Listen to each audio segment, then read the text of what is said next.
சபை என்பது என்னன்னு கேட்பீங்கன்னா, ஒரு வேலி அடைக்கப்பட்ட தோட்டம். தோட்டத்துல நாம் ஒவ்வொருவரும் கர்த்தரால் நாட்டப்பட்டவர்களாக இருக்கிறோம்.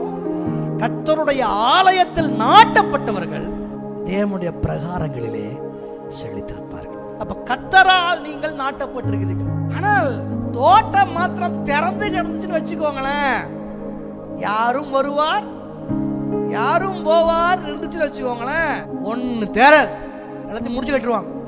அப்ப சபை எப்படிதான் இருக்கும் அப்படின்னா, அது ஒரு அடைக்கப்பட்ட தோட்டமாக தான் இருக்க வேண்டும். சபைக்கு ஒரு வேலி இருக்கும். எதுக்கு? அதுதான் பாதுகாப்பின் வேலி. சபைக்குள்ள நீங்க இருக்கணும். அப்ப சபைக்குள்ள இருக்கணும்னா அந்த வேலிக்குள்ள இருக்கணும்.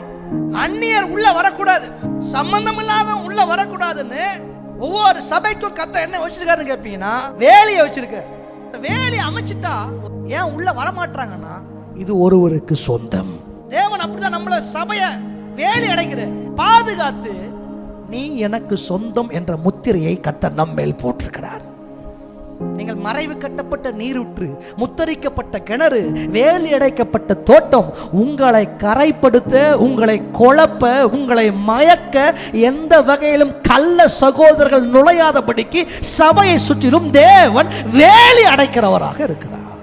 நீங்க கர்த்தர் நம்ம வச்சிருக்க பாதுகாப்பு எல்லைக்குள் இருக்கும் பொழுது நான் சொல்லுவேன், நிச்சயமா நம்ம வளருவோம், வேறுபற்றுவோம், கனி கொடுக்கிறவர்களாக இருப்போம்.